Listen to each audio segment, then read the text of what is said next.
ನಮಸ್ತೆ ಸ್ನೇಹಿತರೆ, think easy official ಚಾನಲ್ಗೆ ಎಲ್ಲರಿಗೂ ಸ್ವಾಗತ. ಇವತ್ತು ನಾನು ಮಾಡ್ತಾ ಇರೋ ಸಾಂಬಾರು ಯಾವುದು ಅಂದರೆ ನುಗ್ಗೆಕಾಯಿ ಸಾಂಬಾರು. ಈ ಬೇಸಿಗೆಯಲ್ಲಿ ನುಗ್ಗೆಕಾಯಿ ಯಥೇಚ್ಛವಾಗಿ ಸಿಗೋದ್ರಿಂದ ನಾವು ನುಗ್ಗೆಕಾಯಿ ಸಾಂಬಾರು ಹೇಗೆ ಮಾಡೋದು ನೋಡೋಣ. ನೋಡಿ, ನುಗ್ಗೆಕಾಯಿ ಸಾಂಬಾರು ಮಾಡಲಿಕ್ಕೆ ನಾನು ಬೇಳೆನ ನೆನೆಸಿಟ್ಕೊಂಡಿದ್ದೀನಿ. ಇದು ಬೇಳೆ ಮಾತ್ರ ವಿಷಲ್ ಹೊಡಿಸ್ಕೋಬೇಕು. ಆಮೇಲೆ ಇಲ್ಲಿ ಮಸಾಲೆ ರೆಡಿ ಮಾಡ್ಕೊಂಡಿದ್ದೀನಿ ಫ್ರೈ ಮಾಡ್ಕೊಳ್ಳೋಕ್ಕೆ ಈರುಳ್ಳಿ, ಕರಿಬೇವು, ಟೊಮೊಟೊ ಮತ್ತು ಕಾಯಿ ತುರಿ, ಸ್ವಲ್ಪ ಹುಣಸೆಹಣ್ಣು, ಜೀರಿಗೆ, ಇಂಗು ಮತ್ತು ಮೆಂತ್ಯ ಇಷ್ಟನ್ನು ನಾನು ಚೆನ್ನಾಗಿ ಫ್ರೈ ಮಾಡ್ಕೊಳ್ತೀನಿ. ಬಾಣಲಿ ಕೂಡ ರೆಡಿ ಮಾಡಿ ಇಟ್ಕೊಂಡಿದ್ದೀನಿ ಫ್ರೈ ಮಾಡ್ಕೊಳ್ಳೋಕ್ಕೆ. ಅದು ಫ್ರೈ ಮಾಡ್ತಾ ಇದ್ದಂಗೆ ಈ ಬೇಳೆನ ನಾನು ವಿಷಲ್ ಹೊಡ್ಸೋಕ್ಕೆ ಕುಕ್ಕರ್ ಲಿಡ್ ಕ್ಲೋಸ್ ಮಾಡ್ತೀನಿ.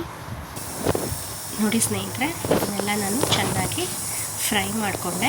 ಇದಕ್ಕೇ ನಾನು ಸ್ವಲ್ಪ ಖಾರದ ಪುಡಿ, ಸಾಂಬಾರು ಬೀಜ ಪೌಡ್ರು ಹಾಕಿ ಲೈಟಾಗಿ ಸ್ವಲ್ಪ ಫ್ರೈ ಮಾಡ್ಕೊಳ್ತೀನಿ. ಇಲ್ಲ ಪೌಡರ್ ಇಲ್ಲ ಅಂತಂದರೆ ನಾವು ಹಾಗೇ ರೆಡ್ ಚಿಲ್ಲೀಸ್ ಕೂಡ ಹಾಕ್ಕೊಂಡು ಫ್ರೈ ಮಾಡ್ಕೊಳ್ಬೋದು. ಸಾಂಬಾರು ಬೀಜನೂ ಕೂಡ ಹಾಗೆ ಫ್ರೈ ಮಾಡ್ಕೊಳ್ಬೋದು. ಇಲ್ಲಿ ಬ್ಯಾಡಗಿ ಮೆಣಸಿನ್ಕಾಯಿ ಪೌಡರು, ಖಾರದ ಪೌಡ್ರು, ಸಾಂಬಾರು ಬೀಜ ಪೌಡ್ರು ಹಾಕಿ ಲೈಟಾಗಿ ಹಿಂಗೆ ಫ್ರೈ ಮಾಡ್ತೀವಿ. ಆಲ್ರೆಡಿ ನಾವು ಫ್ರೈ ಮಾಡಿ ಮೀನು ಪುಡಿ ಮಾಡಿಸಿರ್ತೀವಲ್ಲ, ಸೊ ಲೈಟಾಗಿ ಮಾಡಿಕೊಂಡ್ರೆ ಸಾಕು. ಈಗ ಇದನ್ನು ಆಫ್ ಮಾಡ್ತೀನಿ. ಸೈಮಲ್ಟೇನಿಯಸ್ ಆಗಿ ಇಲ್ಲಿ ವಿಷಲ್ ಆಗ್ತಾಯಿದೆ ಕುಕ್ಕರು. ಇಲ್ಲಿ ನಾನು ನುಗ್ಗೆಕಾಯಿನ ಬೇಯಿಸೋಕ್ಕೆ ಇಟ್ಟಿದ್ದೀನಿ. ಬೇಯಿಸೋಕ್ಕೆ ಅಂತಂದರೆ ಮುಂಚೆನೇ ಸ್ವಲ್ಪ ಕಟ್ ಮಾಡಿ ನೀರಲ್ಲಿ ನೆನೆಸಿಟ್ಕೊಂಡಿದ್ದೀನಿ.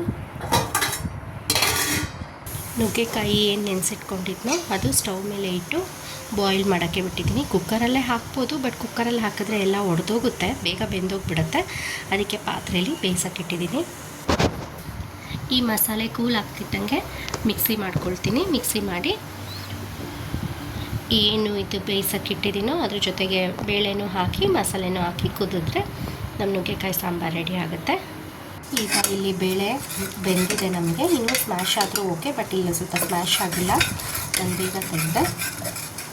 ಸೊ ಇಲ್ಲಿ ಏನು ಕುದೀತಾ ಇದೆ ಈ ನುಗ್ಗೆಕಾಯಿನ, ಇದಕ್ಕೆ ನಾನು ಬೇಳೆ ಹಾಕ್ತೀನಿ. ಬೇಳೆ ಜೊತೆ ಸ್ವಲ್ಪ ಉಪ್ಪು ಮತ್ತು ಅರಿಶಿನ ಹಾಕಿ ಇನ್ನೂ ಚೆನ್ನಾಗಿ ಕುದಿಸ್ತೀನಿ. ಉಪ್ಪು ಮತ್ತು ಅರಿಶಿನ ಹಾಕಿ ಚೆನ್ನಾಗಿ ಕುದಿಸೋದ್ರಿಂದ ಏನಾಗುತ್ತೆ ಅಂದರೆ ಕಾಯಿಗೆಲ್ಲ ನೀಟಾಗಿ ಉಪ್ಪು ಇಟ್ಕೊಳ್ಳುತ್ತೆ. ಅದಾದಮೇಲೆ ರುಬ್ಬಿದ ಮಸಾಲೆ ಕೂಡ ಇಲ್ಲಿ ರೆಡಿಯಾಗಿದೆ. ಈ ಮಸಾಲೆನ ಅದಕ್ಕೆ ಹಾಕ್ತೀನಿ. ನೋಡಿ, ಇಲ್ಲಿ ಉಪ್ಪು ಮತ್ತು ಅರಿಶಿನ ಹಾಕಿ ಕುದಿಯೋಕ್ಕೆ ಬಿಟ್ಟಿದ್ದೀನಿ. ಇದು ಚೆನ್ನಾಗಿ ಕುದಿಯಬೇಕು, ಸ್ವಲ್ಪ ಬೇಯಬೇಕು ನುಗ್ಗೆಕಾಯಿ.